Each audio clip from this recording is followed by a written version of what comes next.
ആരംഭിക്കാൻ സമയമായിരിക്കുന്നു. മുഖ്യമന്ത്രിയുടെ വാക്കുകളിലേക്ക്.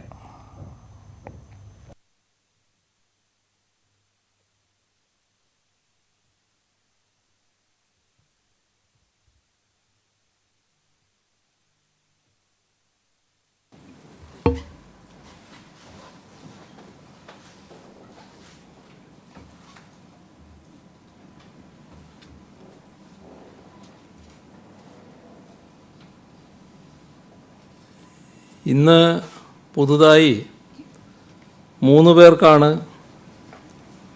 കോവിഡ് സ്ഥിരീകരിച്ചത്. ഈ 3 പേരും വയനാട് ജില്ലയിലാണ്.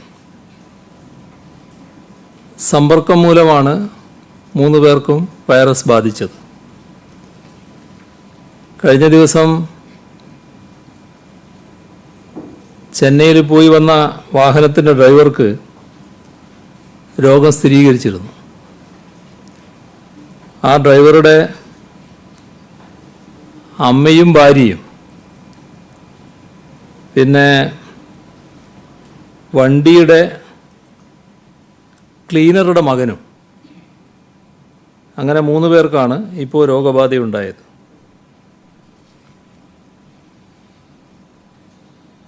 ഇപ്പോൾ മറ്റിടങ്ങളിലൊക്കെ പോയി തിരിച്ചെത്തുമ്പോൾ പാലിക്കേണ്ട സുരക്ഷാ ക്രമീകരണങ്ങൾ അയഞ്ഞാൽ ഉണ്ടാകുന്ന അപകടത്തിൻ്റെ സൂചനയാണ് ഇത് നൽകുന്നത്. ഇന്ന് രോഗബാധയുള്ള ആരുടെയും പരിശോധനാ ഫലം നെഗറ്റീവായി വന്നിട്ടില്ല. ഇതുവരെ 502 പേർക്കാണ് നമ്മുടെ സംസ്ഥാനത്ത് രോഗം സ്ഥിരീകരിച്ചത്. ഇപ്പോൾ ആശുപത്രിയിൽ കഴിയുന്ന രോഗബാധിതരുടെ എണ്ണം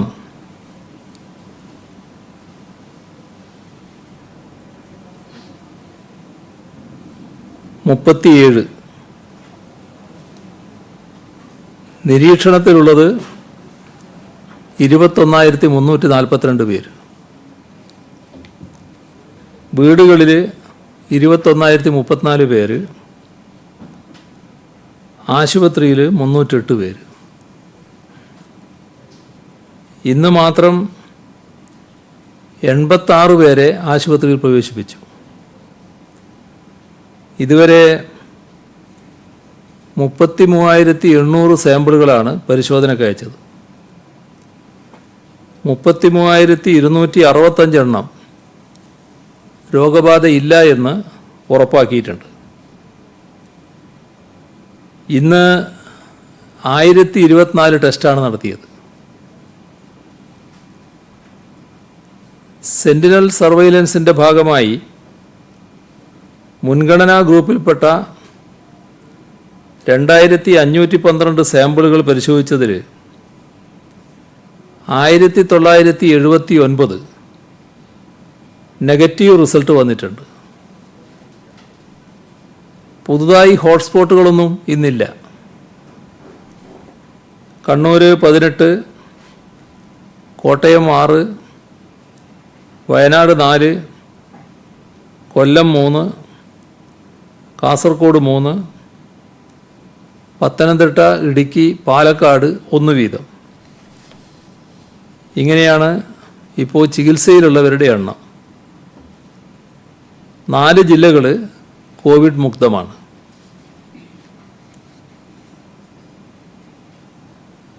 വിദേശ രാജ്യങ്ങളിൽ നിന്ന് നമ്മുടെ പ്രവാസി സഹോദരങ്ങൾ നാട്ടിലേക്ക് വരാനുള്ള നടപടികൾ കേന്ദ്ര ഗവൺമെൻറ് തുടക്കം കുറിച്ചിട്ടുണ്ട്. പക്ഷേ ആളുകളുടെ എണ്ണം താരതമ്യപ്പെടുത്തിയാൽ വളരെ കുറച്ച് പേരെ മാത്രമേ ആദ്യഘട്ടത്തിൽ കൊണ്ടുവരുന്നുള്ളൂ എന്നാണ് സൂചന. കിട്ടിയ വിവരമനുസരിച്ച് കേരളത്തിലെ കൊച്ചി, കോഴിക്കോട്, തിരുവനന്തപുരം വിമാനത്താവളങ്ങളിലായി ആദ്യത്തെ 5 ദിവസം എത്തിച്ചേരുക 2,250 പേരാണ്. ഇന്ത്യ ഗവൺമെൻറ് ആകെ കേരളത്തിലേക്ക് കൊണ്ടുവരുന്നത് 80,000 പേരെയാണ് എന്നും ഒരു വിവരമുണ്ട്. പക്ഷേ അടിയന്തരമായി നാട്ടിലെത്തിക്കേണ്ടവരുടെ മുൻഗണന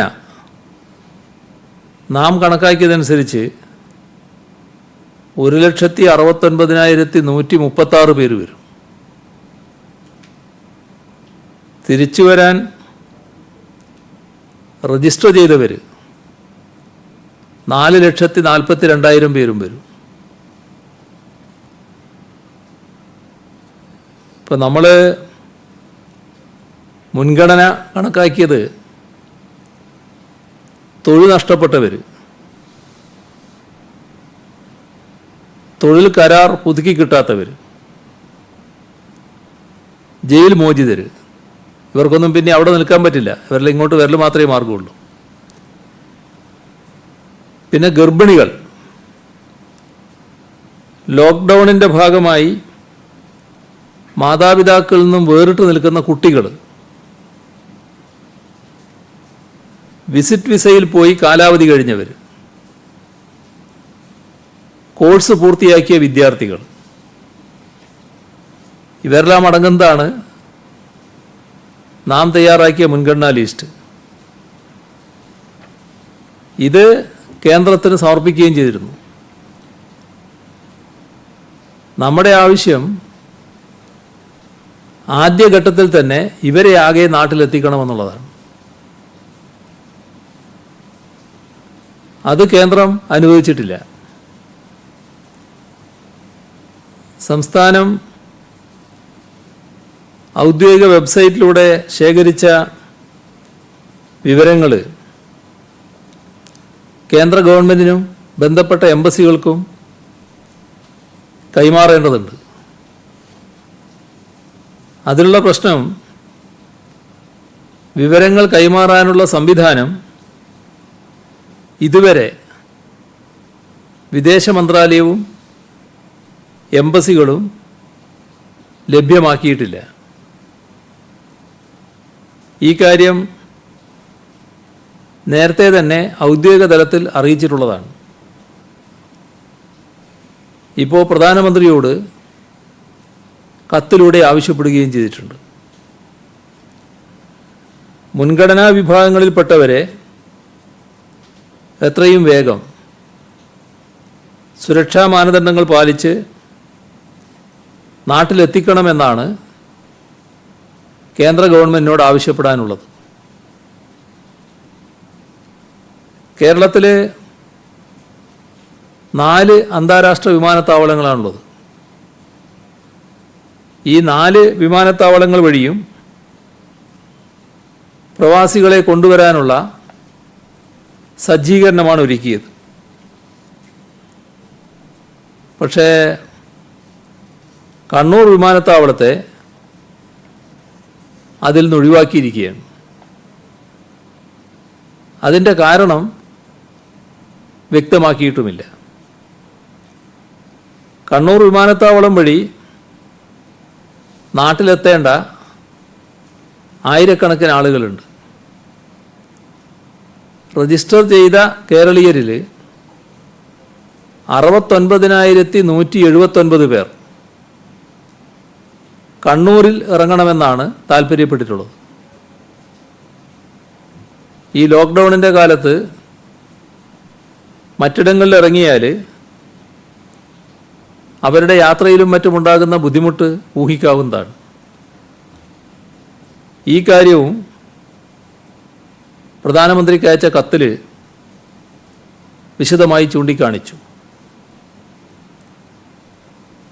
കേന്ദ്ര ഗവൺമെൻറ് അറിയിച്ചതനുസരിച്ച്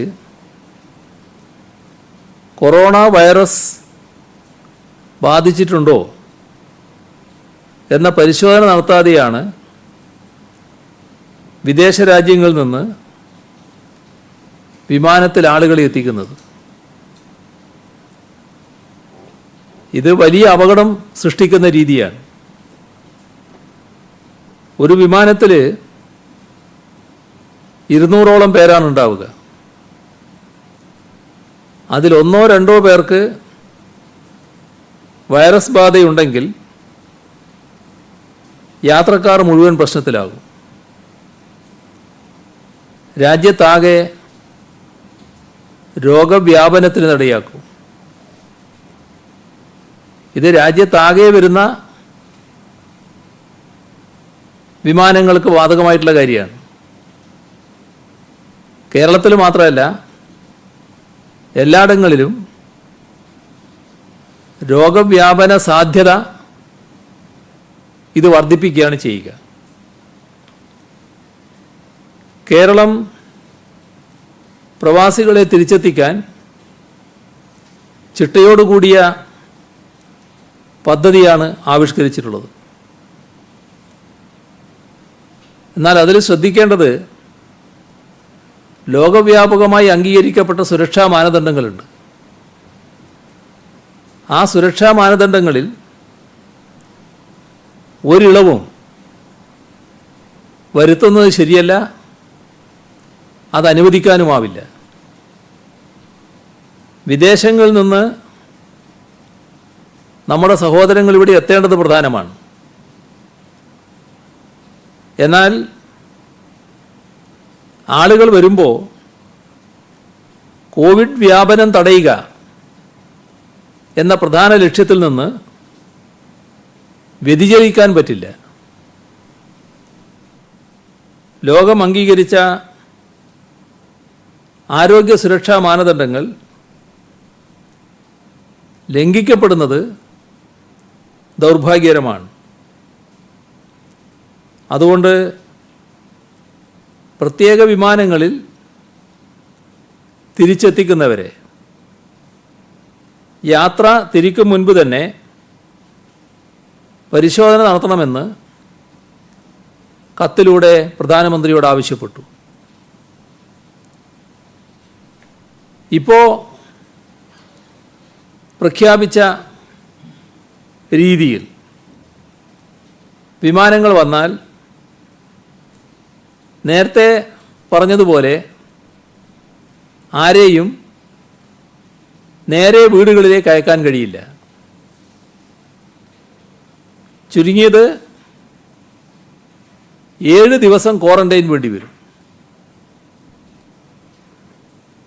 എല്ലാവരും വിമാനത്തിൽ ആരൊക്കെ വരുന്നോ അവർ മുഴുവൻ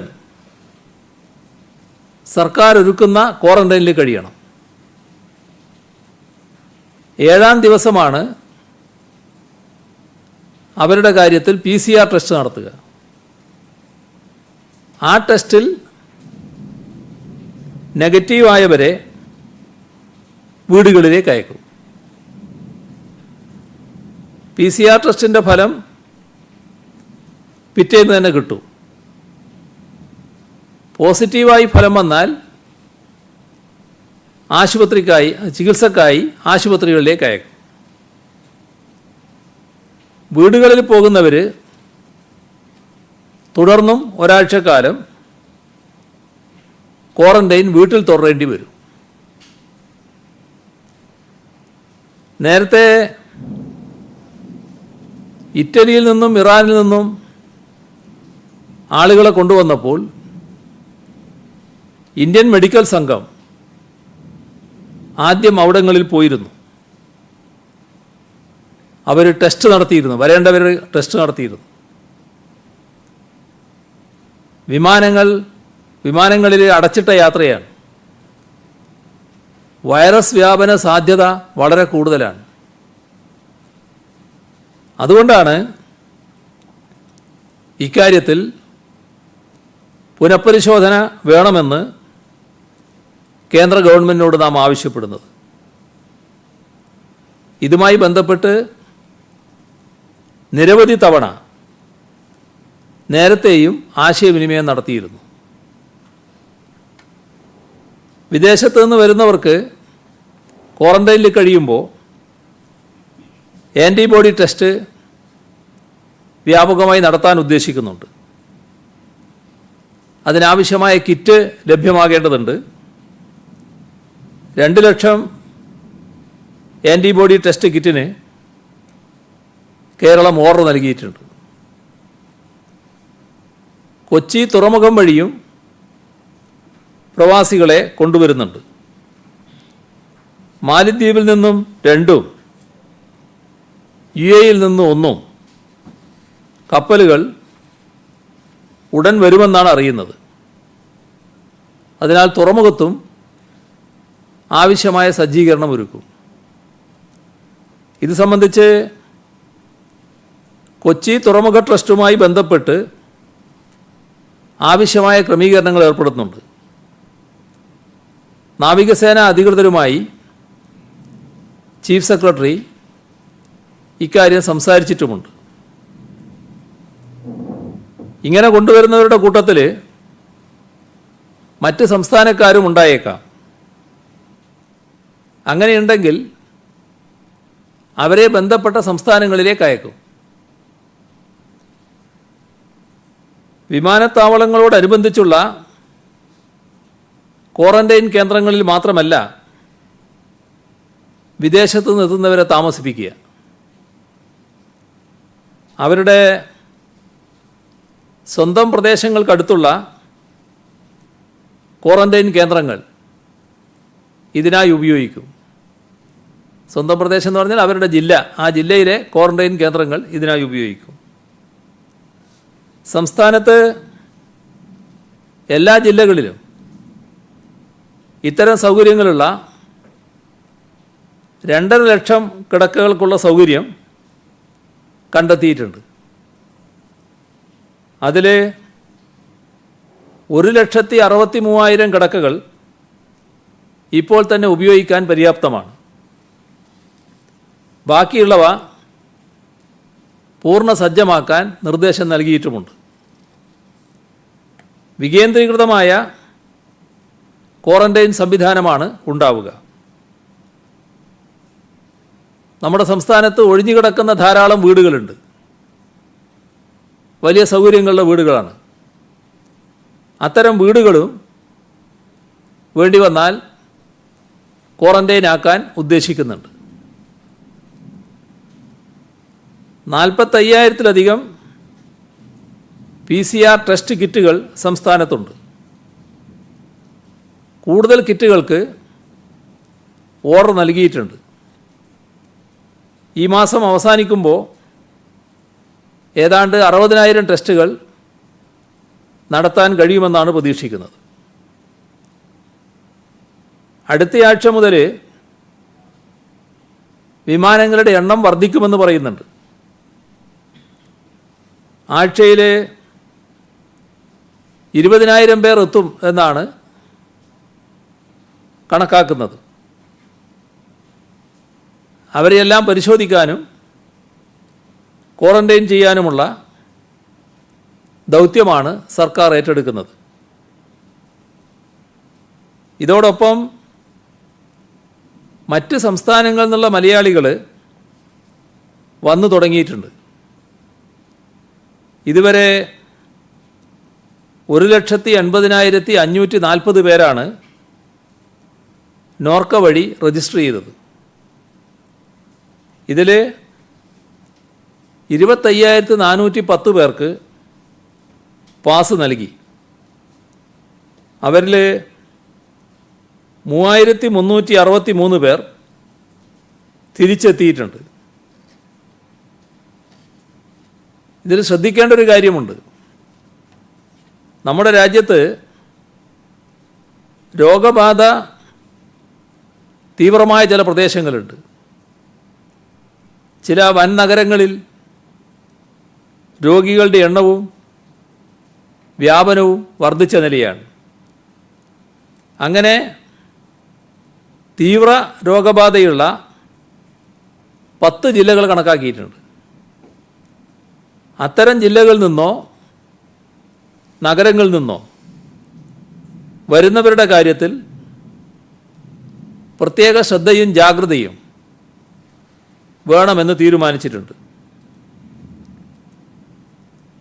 ഇപ്പോൾ മറ്റ് സംസ്ഥാനങ്ങളിലെ റെഡ് സോൺ ജില്ലകളിൽ നിന്ന് വരുന്നവർ ഒരാഴ്ച നിർബന്ധമായും സർക്കാർ ഒരുക്കുന്ന ക്വാറന്റൈനിൽ കഴിയേണ്ടി വരും. ഇത് നേരത്തെ പറഞ്ഞതിൽ നിന്നുള്ള ഒരു വ്യത്യാസമാണ്. നേരത്തെ പറഞ്ഞിരുന്നത് വരുന്നവർ അതിർത്തിയിൽ രോഗലക്ഷണം കാണിക്കുന്നില്ലെങ്കിൽ നേരെ വീട്ടിലേക്ക് പോകാമെന്നാണ്. എന്നാൽ മറ്റ് സംസ്ഥാനങ്ങളിലെ റെഡ് സോൺ ജില്ലകളിൽ നിന്ന് വരുന്നവരായാൽ അവരൊരാഴ്ച ഇവിടെ സർക്കാർ ഒരുക്കുന്ന ക്വാറന്റൈനിൽ കഴിയണം. അവിടുന്ന് പരിശോധനയിൽ നേരത്തെ പറഞ്ഞതുപോലെ രോഗലക്ഷണമില്ല എന്ന് കണ്ടാൽ വീട്ടിലേക്ക് പോകാം. വീട്ടിൽ പിന്നെ 7 ദിവസം ക്വാറന്റൈൻ തുടരണം.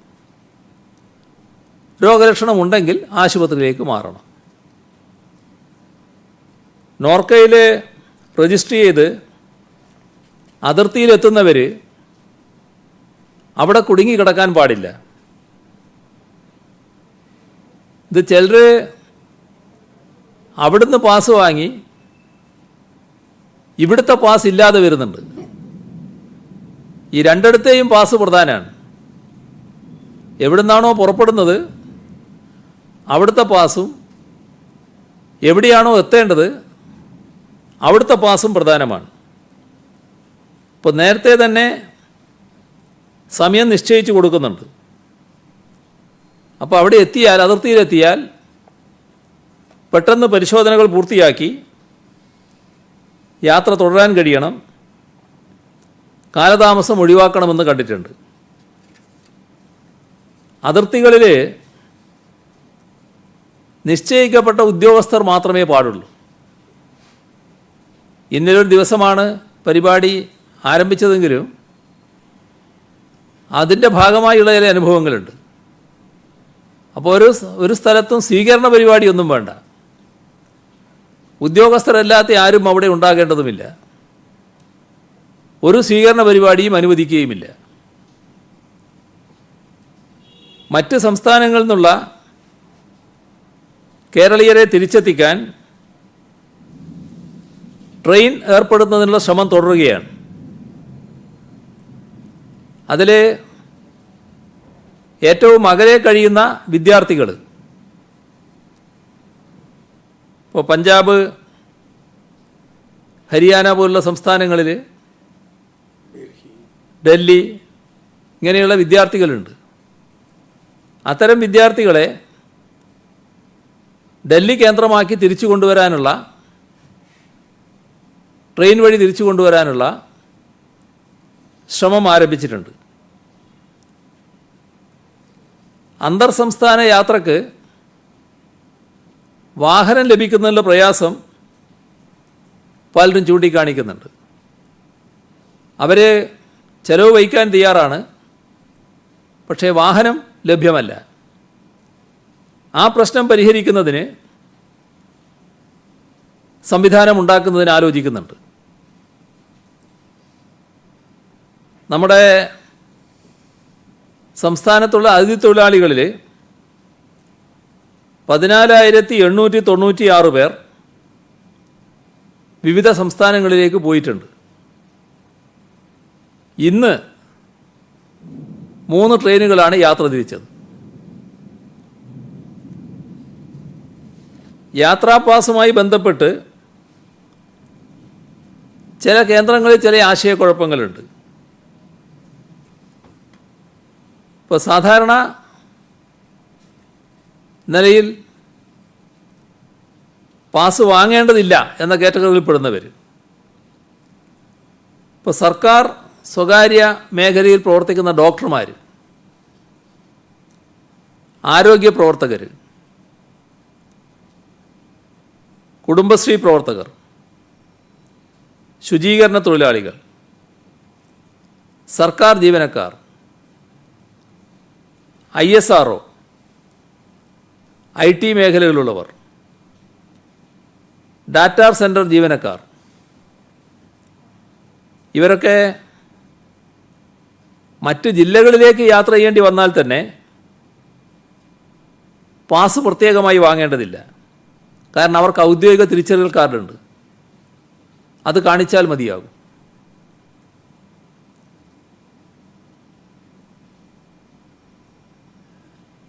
വൈകുന്നേരം 7 മണി മുതൽ അടുത്ത ദിവസം രാവിലെ 7 മണി വരെയുള്ള യാത്രാ നിരോധനവും ഇവർക്ക് ബാധകമല്ല. അവശ്യ സർവീസ് വിഭാഗത്തിൽപ്പെടാത്തവർക്കാണ് അത് ബാധകമാവുക. വളരെ അത്യാവശ്യമുള്ള മെഡിക്കൽ ആവശ്യങ്ങൾക്കല്ലാതെ വൈകുന്നേരം 7 മണി മുതൽ രാവിലെ 7 വരെ യാത്ര പാടില്ല. അതായത് ജനങ്ങൾ അനാവശ്യമായി പുറത്തിറങ്ങുന്നത് തടയുക തന്നെയാണ് ഉദ്ദേശം. അതിനാണ് ഈ നിയന്ത്രണം. അത്യാവശ്യ കാര്യങ്ങൾക്ക് സഞ്ചരിക്കാനാണ് പോലീസ് പാസ് സംവിധാനം. ഹോട്ട്സ്പോട്ട് മേഖലകളിലേക്ക്, ഇപ്പോഴത്തെ കണ്ടെയ്ൻമെൻറ് സോൺ, ആ മേഖലകളിലേക്ക് പോലീസ് പാസ് നൽകില്ല. എല്ലാ ദിവസവും ജില്ല വിട്ടുപോയി വരുന്നതിന് പാസ് ലഭിക്കില്ല. ജില്ലാന്തര യാത്രകൾക്ക് തടസ്സമില്ല. നേരത്തെ തന്നെ അത് വ്യക്തമാക്കിയിട്ടുണ്ട്. താമസിക്കുന്ന പോലീസ് സ്റ്റേഷൻ അതിർത്തി എവിടെയാണോ ആ പോലീസ് സ്റ്റേഷനിൽ അപേക്ഷ കൊടുത്താൽ ആവശ്യമായ പാസ് ലഭിക്കും.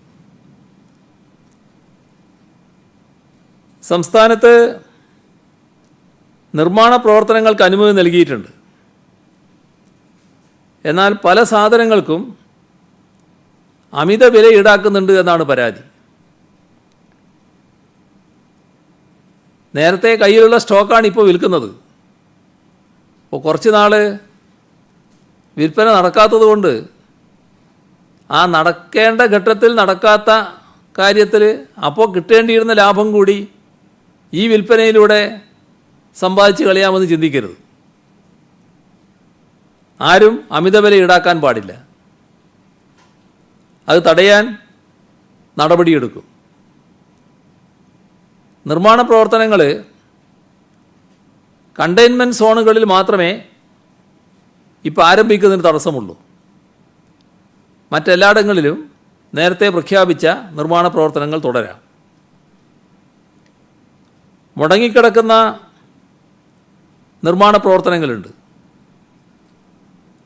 അത്തരം കാര്യങ്ങൾക്ക് ബന്ധപ്പെട്ട അനുവാദം നൽകണം. വീട് നിർമ്മാണമടക്കമുള്ള സ്വകാര്യ നിർമ്മാണ പ്രവർത്തനങ്ങളുണ്ട്.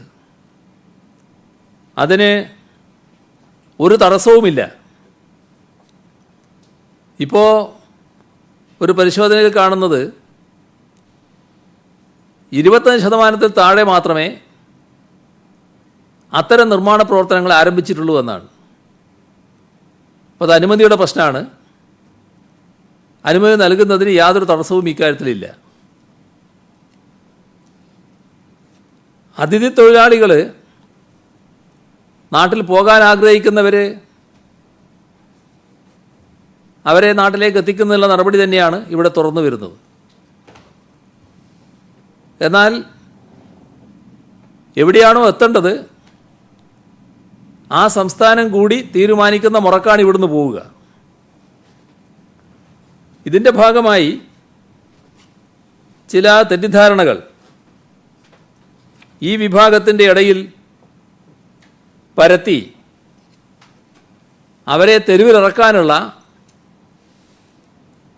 ഒരു ശ്രമം നടക്കുന്നുണ്ട്. അതിനെതിരെ ജാഗ്രത തുടരേണ്ടതായിട്ടുണ്ട്. ലോക്ക്ഡൗൺ പ്രഖ്യാപിച്ചത് മുതൽ നാട്ടിൽ പോകാൻ കഴിയാതെ അഴീക്കൽ തുറമുഖത്ത് 60ഓളം അന്തർ സംസ്ഥാന മത്സ്യത്തൊഴിലാളികൾ കുടുങ്ങിക്കിടക്കുന്നുണ്ട്. ഇവിടുന്ന് പോകുന്നതിന് അവർക്ക് യാതൊരു തടസ്സവുമില്ല. അതിനാവശ്യമായ അനുവാദം ഇവിടുന്ന് നൽകും. പക്ഷേ പോകണമെങ്കിൽ എവിടെയാണോ അവർ പോകേണ്ടത് ആ സംസ്ഥാനം കൂടി അനുവദിക്കണം. അവരനുവദിക്കുകയാണെങ്കിൽ ഇവിടുന്ന് പോകുന്നതിന് അനുമതി കൊടുക്കാമെന്നാണ് കണ്ടിട്ടുള്ളത്. പലയിടങ്ങളിലും സ്വകാര്യ ഓഫീസുകൾ തുറക്കാത്തതിനെക്കുറിച്ച് പറയുന്നുണ്ട്. സ്വകാര്യ ഓഫീസുകൾ നിബന്ധന വെച്ച് തുറക്കാൻ അനുവദിക്കും. കണ്ടെയ്ൻമെൻറ്റ് സോണിൽ പറ്റില്ല. അതല്ലാത്തടത്ത് നിശ്ചിത എണ്ണം ആളുകളെ വെച്ച് തുറക്കാനുള്ള അനുമതി നൽകാനാണ് ഉദ്ദേശിക്കുന്നത്.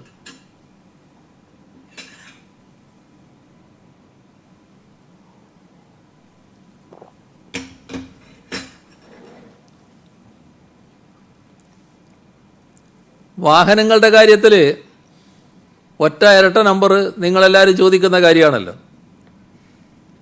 അത് നേരത്തെയുള്ള തീരുമാനം ഒഴിവാക്കാനാണ് ഉദ്ദേശിക്കുന്നത്. എല്ലാ നമ്പറുകളും ഓടാമെന്ന് തന്നെയാണ് കാണുന്നത്. കേരളത്തിൻ്റെ വടക്കൻ മേഖലയിൽ ചെങ്കല്ല് നിർമ്മാണ മേഖലയ്ക്ക് ആവശ്യമുള്ള കാര്യമാണ്. ഇതിൽ ചെങ്കൽ വെട്ടുന്നതിന് നിയന്ത്രണം ഈ ഘട്ടത്തിൽ ഒഴിവാക്കുകയാണ്. സംസ്ഥാനം വിട്ടുള്ള യാത്രക്ക് പുറപ്പെടുന്ന സംസ്ഥാനത്തിൻ്റെയും എത്തിച്ചേരുന്ന സംസ്ഥാനത്തിൻ്റെയും പാസ്സാണ് നിർബന്ധമായി വേണ്ടത്. ഇപ്പോൾ ചില കാര്യങ്ങൾ അതിനിടയിൽ വരുന്ന സംസ്ഥാനങ്ങളുണ്ടാവും. അവരുടെ പാസ് വാങ്ങൽ ഈ ആളുകൾക്ക് വിഷമായിരിക്കും. അത് അപ്രായോഗികമാണ്. അത് കേന്ദ്ര സർക്കാരിൻ്റെ ശ്രദ്ധയിൽപ്പെടുത്തുന്നുണ്ട്. എവിടുന്നാണോ പുറപ്പെടുന്നത്, എവിടെയാണോ എത്തേണ്ടത്, ആ രണ്ട് സംസ്ഥാനങ്ങളും പാസ് നൽകുക. സഞ്ചരിക്കേണ്ട റൂട്ട് വേണമെങ്കിൽ അതിൽ കാണിക്കാം, അത് ആവശ്യമാണെങ്കിൽ. ഏതായാലും ഇടക്കുള്ള സംസ്ഥാനങ്ങൾ ഈ രണ്ട് പാസും ഉണ്ടായാൽ അനുവദിക്കുന്ന നിലയുണ്ടാവണം. ISROയിലെ ജീവനക്കാർ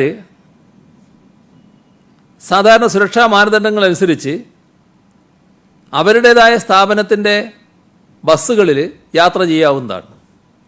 അവരുടെ സ്വന്തം ബസ്സാണ്, അതിൽ യാത്ര ചെയ്യുന്നതിന് തടസ്സമില്ല.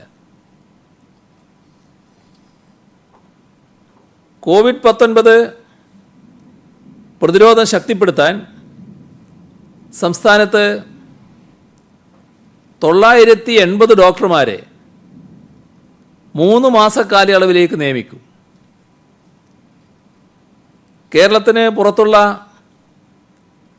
മലയാളികൾ മടങ്ങിയെത്തുന്നതിന് മുൻപ് ചികിത്സാരംഗം കൂടുതൽ ശക്തിപ്പെടുത്താനാണിത്.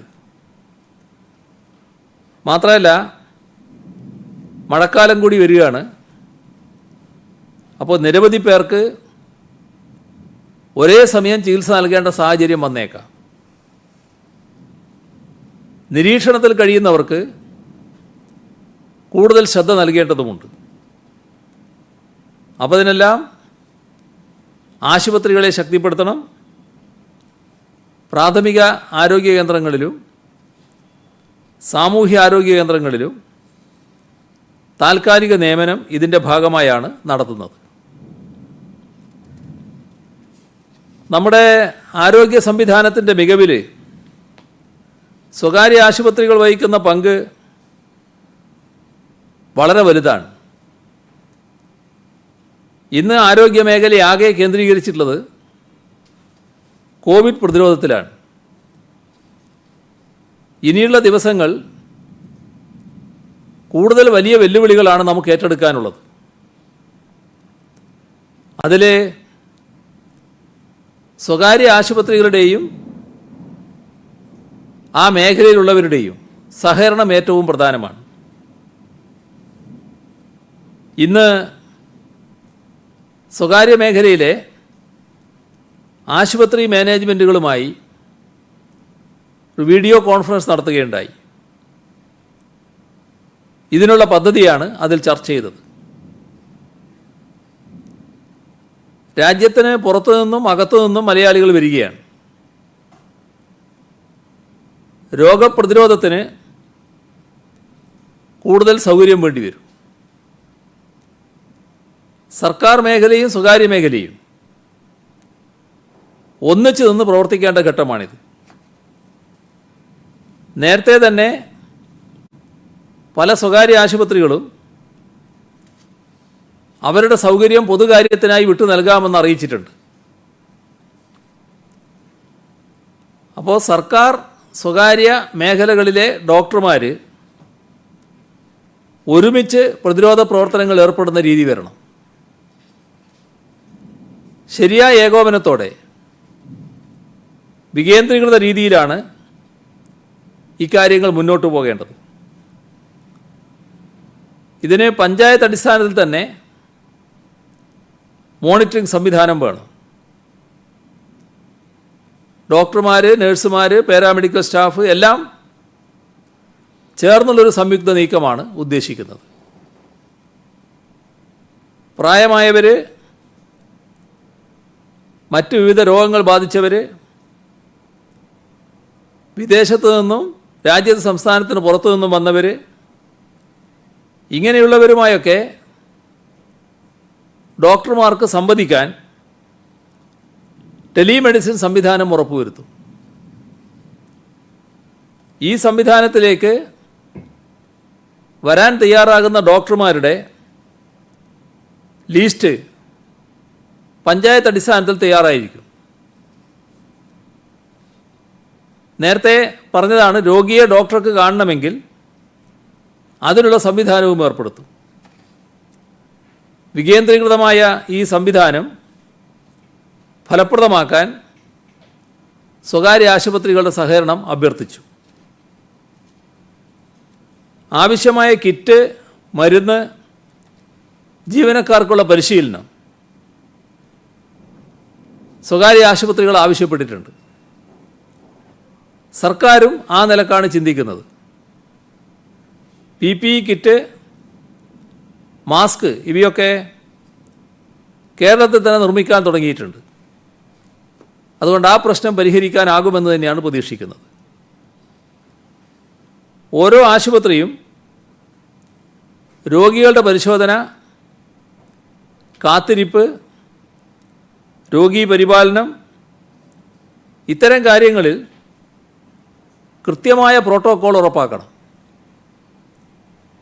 ജീവനക്കാരുടെ പരിശീലനവും ഉറപ്പാക്കണം. എല്ലാ ചികിത്സാ രീതികളും മിതമായ നിരക്കിൽ ഏകീകരിക്കണം. അടുത്ത 3-4 മാസത്തെ നിലവെച്ച് പ്രതീക്ഷിക്കാവുന്ന അധിക ചികിത്സാഭാരം വെച്ച് PPE kit, N95 mask, oxygen cylinder, മറ്റ് മെഡിക്കൽ ഉപകരണങ്ങൾ തുടങ്ങിയവ പരമാവധി കരുതി വെക്കണം. സർക്കാരിൻ്റെ കോവിഡ് പ്രതിരോധ പ്രവർത്തനങ്ങൾക്ക് പൂർണ്ണ സഹകരണമുണ്ടെന്നും ഒപ്പമുണ്ടെന്നും സ്വകാര്യ ആശുപത്രി അധികൃതരെല്ലാം അറിയിക്കുകയുണ്ടായി. ഈ ഘട്ടത്തിൽ ലഭിച്ച ചില സഹായങ്ങൾ പാരിപ്പള്ളി ഗവൺമെൻറ് മെഡിക്കൽ കോളേജിലെ കോവിഡ് ചികിത്സയ്ക്ക് വേണ്ടി KMML 50 ലക്ഷം രൂപ സഹായം കൈമാറി. അവർ നേരത്തെ 2 കോടി രൂപ ദുരിതാശ്വാസ നിധിയിലേക്ക് കൈമാറുകയും ചെയ്തിരുന്നു.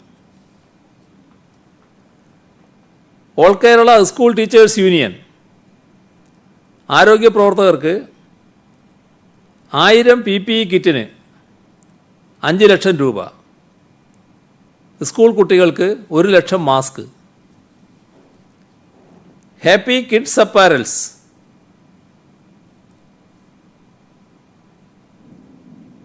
പ്രസവ ആവശ്യങ്ങൾക്കായി വരുന്ന സംസ്ഥാനത്തെ 700 അമ്മമാർക്കും കുട്ടികൾക്കും വേണ്ട മാസ്ക്, ബേബി ടവൽ ഇവയെല്ലാം വിതരണം ചെയ്യുമെന്ന് അറിയിച്ചിട്ടുണ്ട്. കണ്ണൂർ ജില്ലാ ലൈബ്രറി കൗൺസിൽ 500ഓളം ലൈബ്രറികളിൽ ലോക്ക്ഡൗൺ ഫെസ്റ്റ് നടത്തുന്നു. ലൈബ്രറി കൗൺസിൽ 1 ലക്ഷം മാസ്ക് വിതരണം ചെയ്യുന്നു. കേരളത്തിലെ IT ജീവനക്കാരുടെ ക്ഷേമ സംഘടന പ്രോഗ്രസീവ് ടെക്കീസ് 70 PPE കിറ്റുകളും മറ്റ് സുരക്ഷാ ഉപകരണങ്ങളും കൈമാറി.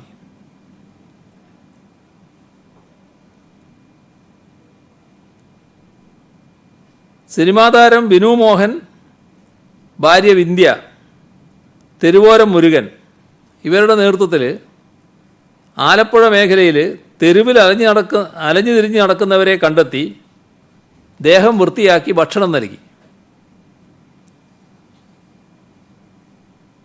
ദാറുൽ ഹിദായ ഇസ്ലാമിക് യൂണിവേഴ്സിറ്റിക്ക് കീഴിലുള്ള മട്ടന്നൂരിലെ ഉളിയിലെ സ്ഥാപനം ക്വാറന്റൈൻ ആവശ്യങ്ങൾക്ക് വിട്ടു നൽകുമെന്ന് അറിയിച്ചിട്ടുണ്ട്.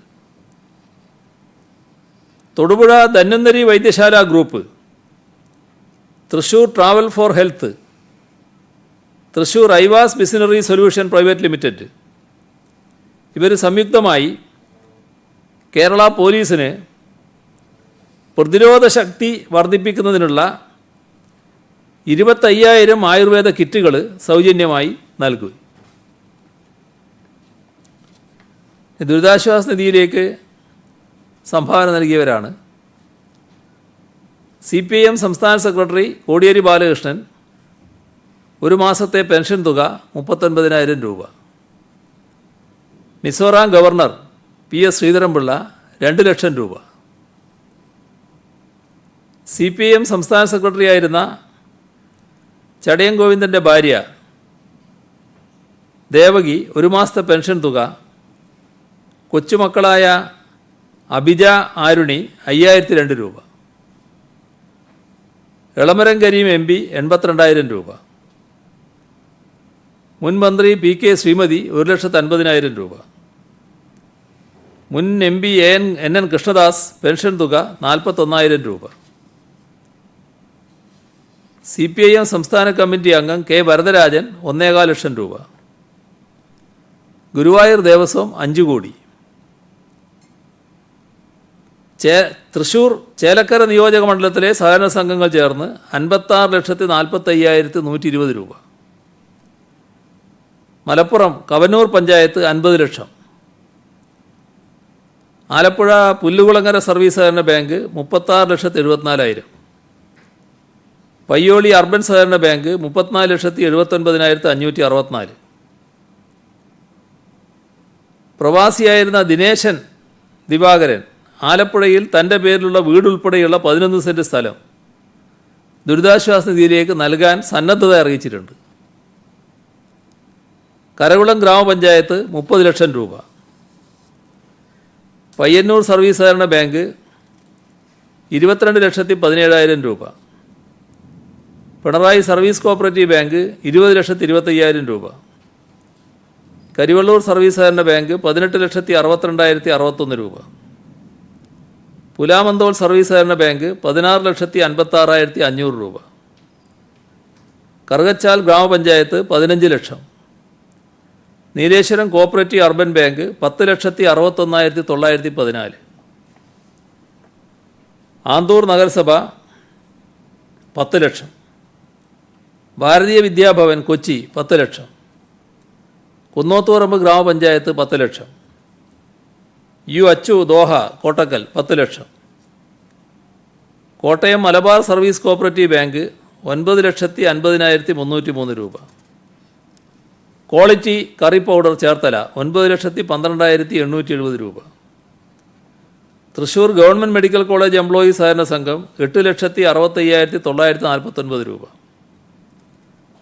കുറുവമ്പലം സർവീസ് സഹകരണ ബാങ്ക് 8,45,561 രൂപ.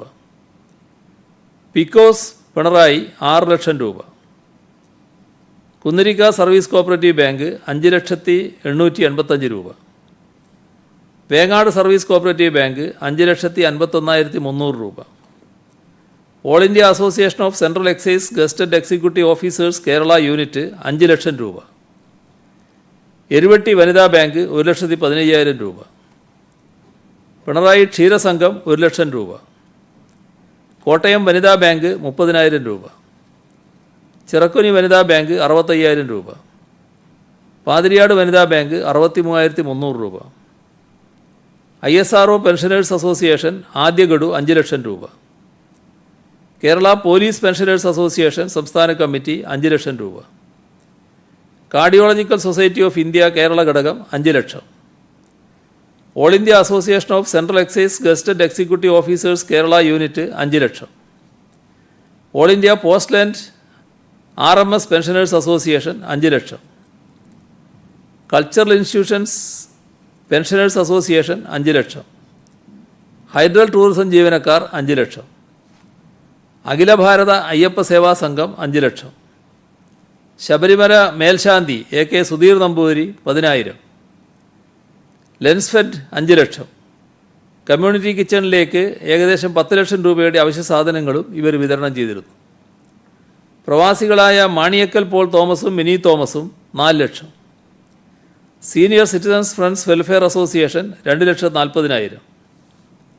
Kerala Kalamandalam vice chancellor doctor TK Narayanan 2,02,532 രൂപ. പ്രശസ്ത നർത്തകൻ ഡോക്ടർ വേണുഗോപാൽ 2 ലക്ഷം. തൃപ്പൂണിത്തുറ സ്വദേശി Jayadevan 2 lakh. All Kerala tailors association 2 lakh. Vattiyoorkavu Saraswathi Vidyalayam chairman doctor G Rajmohan 2 lakh. All India reserve bankers association Thiruvananthapuram unit 2 lakh. Alappuzha medical കോളേജിലെ ഡോക്ടർ സത്യൻ G 2 ലക്ഷം. തൃശൂർ കാരമുക്ക് ചിദംബര ക്ഷേത്രം 2 lakh. Usman Haji Sheikh group of company Trident arcade Kalpetta 2 lakh. Aluva Kadungallur service സഹകരണ ബാങ്ക് 1,65,000. ഇടപ്പയിൽ ഫോറിങ്സ് 1 ലക്ഷം. കെൽട്രോണിൽ നിന്ന് വിരമിച്ച ജീവനക്കാർ 1,51,515 രൂപ. പ്രവാസി വാട്സപ്പ് കൂട്ടായ്മ Changaramkulam 1,30,500. Kozhikode Iqra hospital staff recreation club 1,04,100. Karulai Ulliyil government UP school അധ്യാപകൻ TK ശ്രീകുമാറും ഭാര്യ Karulai KM higher secondary school principal ലാജിയും 1,20,000 രൂപ. KV നാരായണമാരാർ പള്ളിക്കുന്ന് 1 മാസത്തെ പെൻഷൻ തുകയ്ക്ക് പുറമെ 1 ലക്ഷം രൂപ. റീജിയണൽ ക്യാൻസർ സെൻ്ററിലെ സർജറി വിഭാഗത്തിലെ additional professor doctor K Chandramohan, ഭാര്യ ദേവി മോഹൻ എന്നിവർ ചേർന്ന് 1 ലക്ഷം. സർവീസ് പെൻഷനറായ പട്ടത്താനം നഗർ 71 പ്രൊഫസർ S ഷാനവാസ് 1 ലക്ഷം. മുൻ ലേബർ കമ്മീഷണറും തിരുവനന്തപുരം ജില്ലാ കളക്ടറുമായ retired IAS officer S Srinivasan 1 lakh. Thrissur Paringottukara Kanadikkavu മഠാധിപതി Vishnu Bharatiya Swami 1 lakh. Pattoor saint Ignatius Knanaya Syrian church 1 lakh. Aikyamala Araya Mahasabha 1 lakh. Ernakulam Viveka Chandrika സഭ 1 ലക്ഷം. VVS fresh and fine outlet director Shabu 1,01,000 രൂപ. പൊതുമരാമത്ത് വകുപ്പിൽ നിന്ന് വിരമിച്ച C രാമചന്ദ്രൻ, പൊതുവിദ്യാഭ്യാസ വകുപ്പിൽ നിന്ന് വിരമിച്ച ഭാര്യ KN പൊന്നമ്മ എന്നിവർ ചേർന്ന് 1 ലക്ഷം രൂപ. ചേർത്തല എഴുപുന്ന ഗ്രാമപഞ്ചായത്ത് മുൻ പ്രസിഡന്റായിരുന്ന അന്തരിച്ച KS ദാനജയൻ്റെ ഭാര്യ സതീ ദാനജയൻ 1 ലക്ഷം രൂപ. 3 സ്റ്റാർ ക്രിയേഷൻ ആലുവ എറണാകുളം 1 ലക്ഷം. AMA ഓയിൽ മിൽ പെരുമ്പാവൂർ 1 ലക്ഷം. പെരിന്തൽമണ്ണ കണ്ണാന്തൊടി മൈതൂട്ടി സക്കാത്ത് 1,05,000 രൂപ. പുഷ്പ ബാബു റസൽ ഒമാൻ 1 ലക്ഷം. മലപ്പുറം മങ്കട സ്വാശ്രയ കർഷക സമിതി 1,01,000. മാറാക്കര CV അബ്ദുൽ കരീം ഹാജി 1 ലക്ഷം.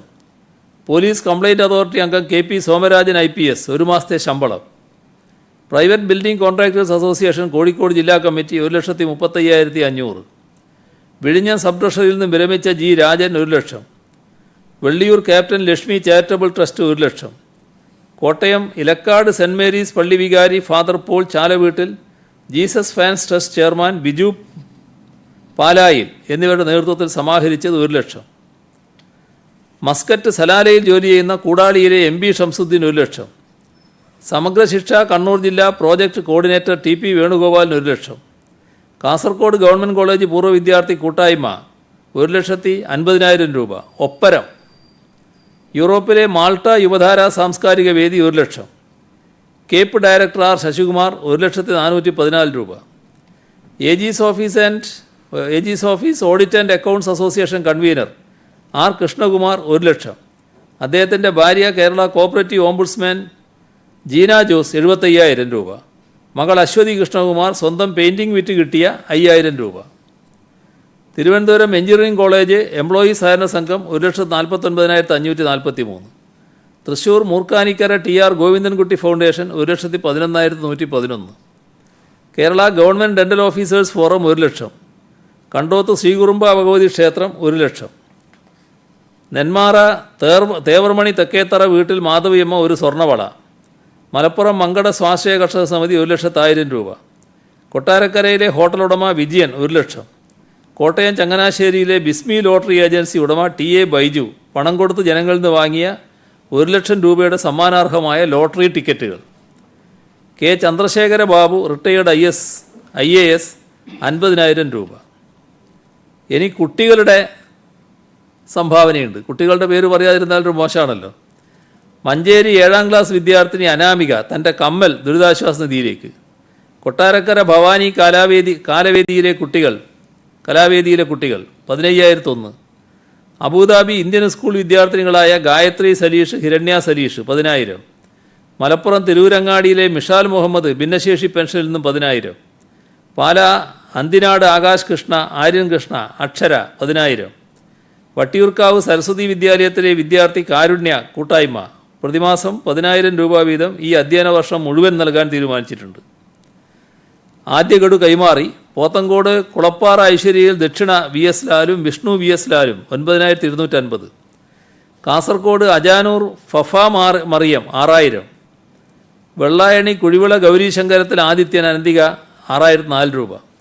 Kanichukulangara VNSS SN trust central school Devanarayanan Devasree Suresh 5,500. Valappad Bharatiya Vidya Bhavan സ്കൂളിലെ 10ാം ക്ലാസ് വിദ്യാർത്ഥിനി നതാഷ പത്മ 8,200. കരുനാഗപ്പള്ളി ഇടക്കുളങ്ങര അശ്വതിയിൽ Sreenisha 5,000.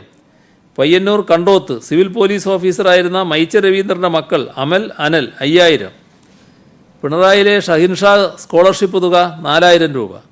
Neerkunnam SDV government UP school ലഹരിവിരുദ്ധ കൂട്ടായ്മ തണൽ 3,945.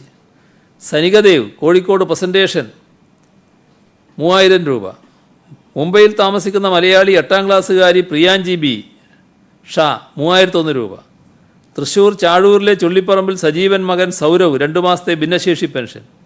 രാമന്തളി ബെഡ്സ് സ്കൂൾ വിദ്യാർത്ഥി ഹരികൃഷ്ണൻ 1,500 രൂപ. കാഞ്ഞിരപ്പള്ളി എടകുന്നം മേരി മാതാ പബ്ലിക് സ്കൂൾ 2ാം ക്ലാസ് വിദ്യാർത്ഥി ശ്രീദേവസ് ചാലിൽ 1,030 രൂപ. അലിന Robert Vazhuthacaud Carmel girls HSS 500 രൂപ. തമന്ന നസീർ ശ്രീകാര്യ 478.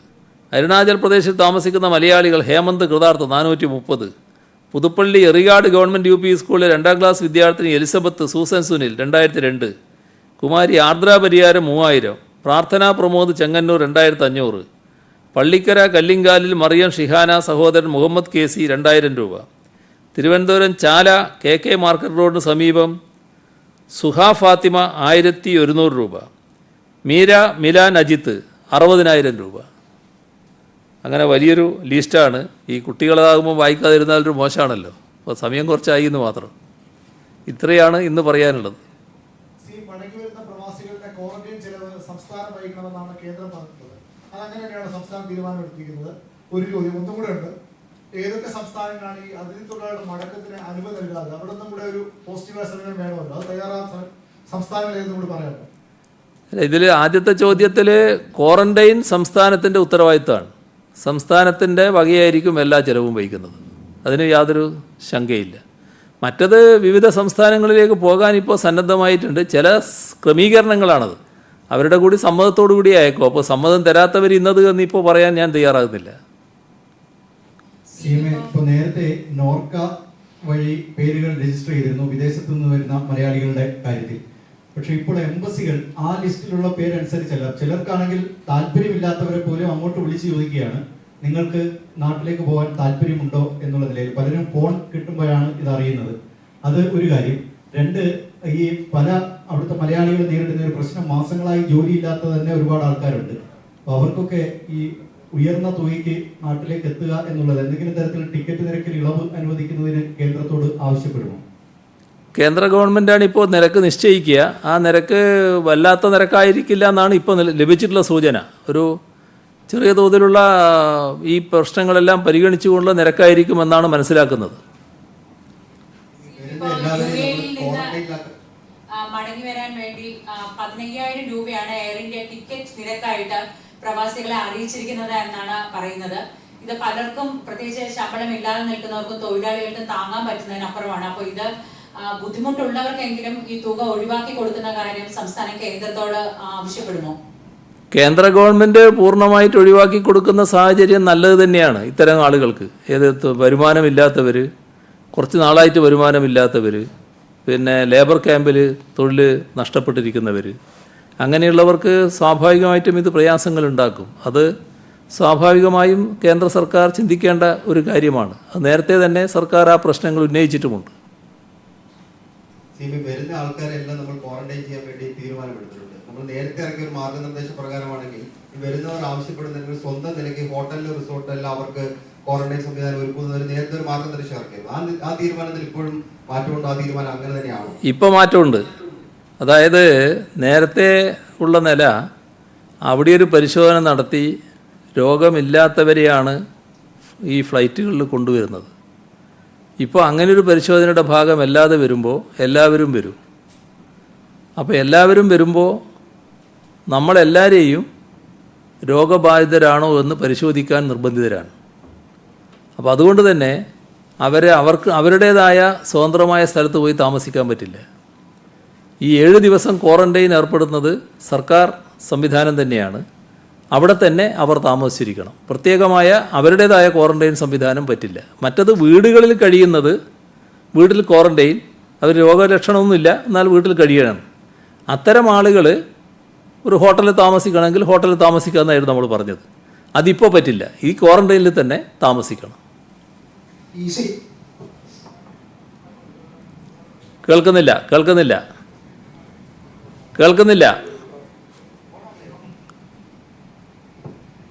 ഹലോ സിഎം, ഇപ്പൊ ഒരുപാട് പൈസ കൊടുത്ത കണക്കെല്ലാം പറഞ്ഞല്ലോ. ഈ വിവിധ DCC അധ്യക്ഷന്മാര് 10 ലക്ഷം രൂപയുടെ ചെക്കുമായിട്ട് കളക്ടറേറ്റുകളിൽ കയറിറങ്ങി നടക്കുക. പക്ഷെ പൈസ കളക്ടർമാര് വാങ്ങിക്കുന്നതെന്നാണ് അവർ പരാതി. അവരടുത്ത് പൈസ ഇല്ലാന്ന് ഞാൻ ഒരിക്കലും പറഞ്ഞിട്ടില്ല. അത് ഇവിടെ സംസ്ഥാന ഗവൺമെൻറ് ആരുടെയും പൈസ കൊടുക്കുന്നില്ല. അതുകൊണ്ട് തന്നെ സംസ്ഥാന ഗവൺമെൻറ് ഇതുമായി ബന്ധപ്പെട്ടൊരു പൈസ ആരിൽ നിന്നും വാങ്ങാനും തയ്യാറാകുന്നില്ല. ഈ കാര്യങ്ങളെല്ലാം കേന്ദ്ര ഗവൺമെൻറ്റാണ് നിർവഹിക്കുന്നത്. കേന്ദ്ര ഗവൺമെൻറ്റിൻ്റെ ബാധ്യതയിൽപ്പെട്ടതാണ്. അതുകൊണ്ട് സംസ്ഥാന ഗവൺമെൻറ് അതിലൊരു കക്ഷിയായി ചേരാനില്ല.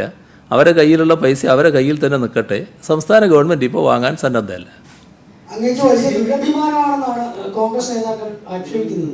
എങ്ങനെ?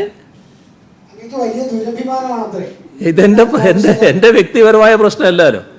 വ്യക്തിപരമായ പ്രശ്നം വരുമ്പോഴാണല്ലോ അഭിമാനത്തിൻ്റെയും ദുരഭിമാനത്തിൻ്റെയും ഒക്കെ പ്രശ്നം വരുന്നത്.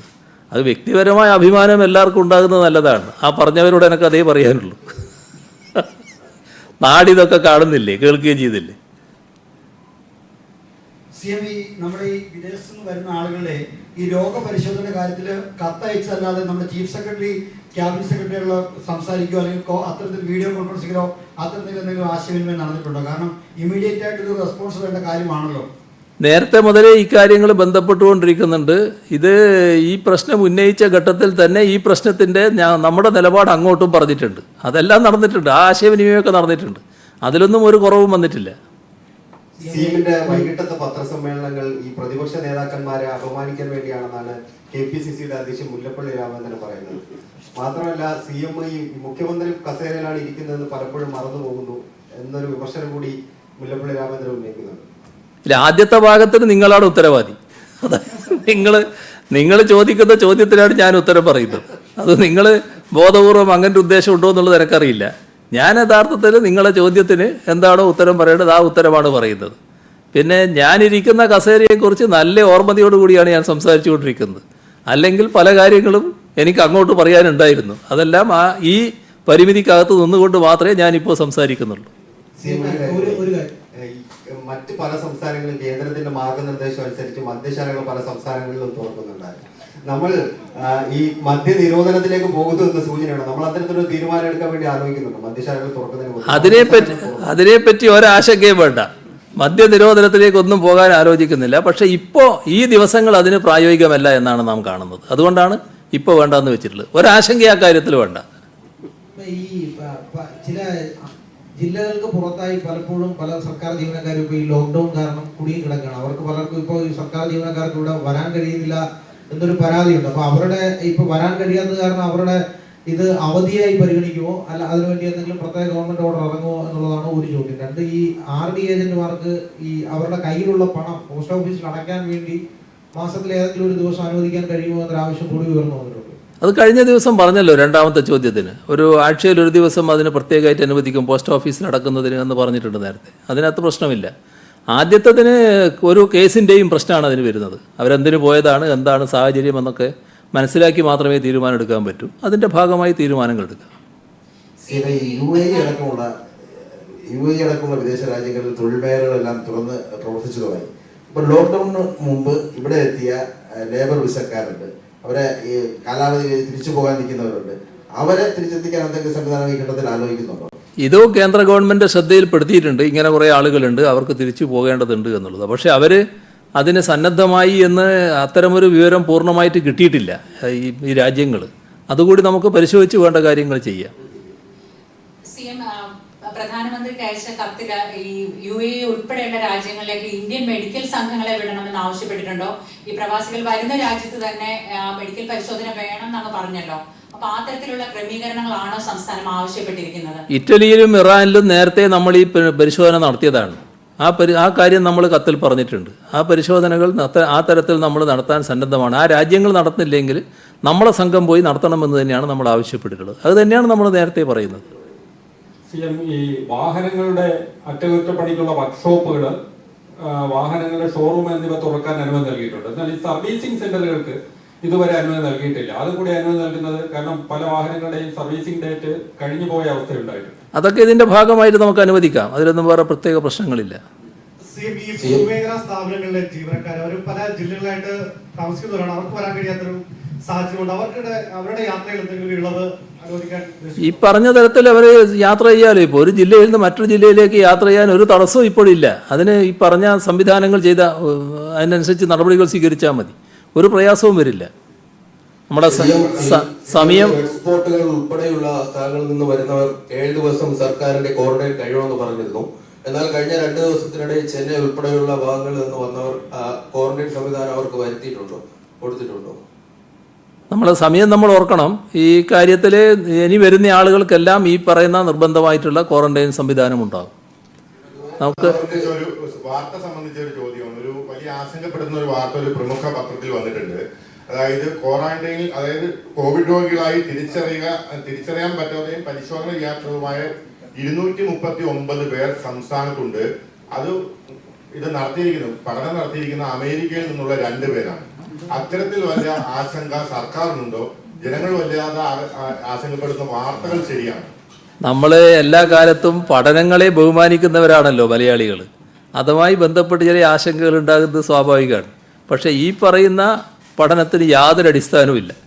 ഇത് വെറും ഒരു ഊഹാടിസ്ഥാനം മാത്രമാണ്. ഈ ഊഹം വെച്ചുള്ള ഊഹാപോഹങ്ങൾ പ്രചരിപ്പിക്കൽ, അതിന് ഈ പഠനം എന്ന പേരിടുന്നത് ശരിയല്ല. അതാണ് എനിക്ക് അവരോട് പറയാനുള്ളത്. ഒരു വസ്തുതയുടെ പിൻബലവും ആ കാര്യത്തിലില്ല. ഇത് തീർത്തും ഊഹത്തെ അടിസ്ഥാനപ്പെടുത്തിയുള്ളൊരു കാര്യം മാത്രമാണ്. ബാക്കി കാര്യങ്ങൾ നമുക്ക് നാളെ ആകാം. സമയം കഴിഞ്ഞുപോയി. നമുക്കിവിടെ അവസാനിപ്പിക്കാം.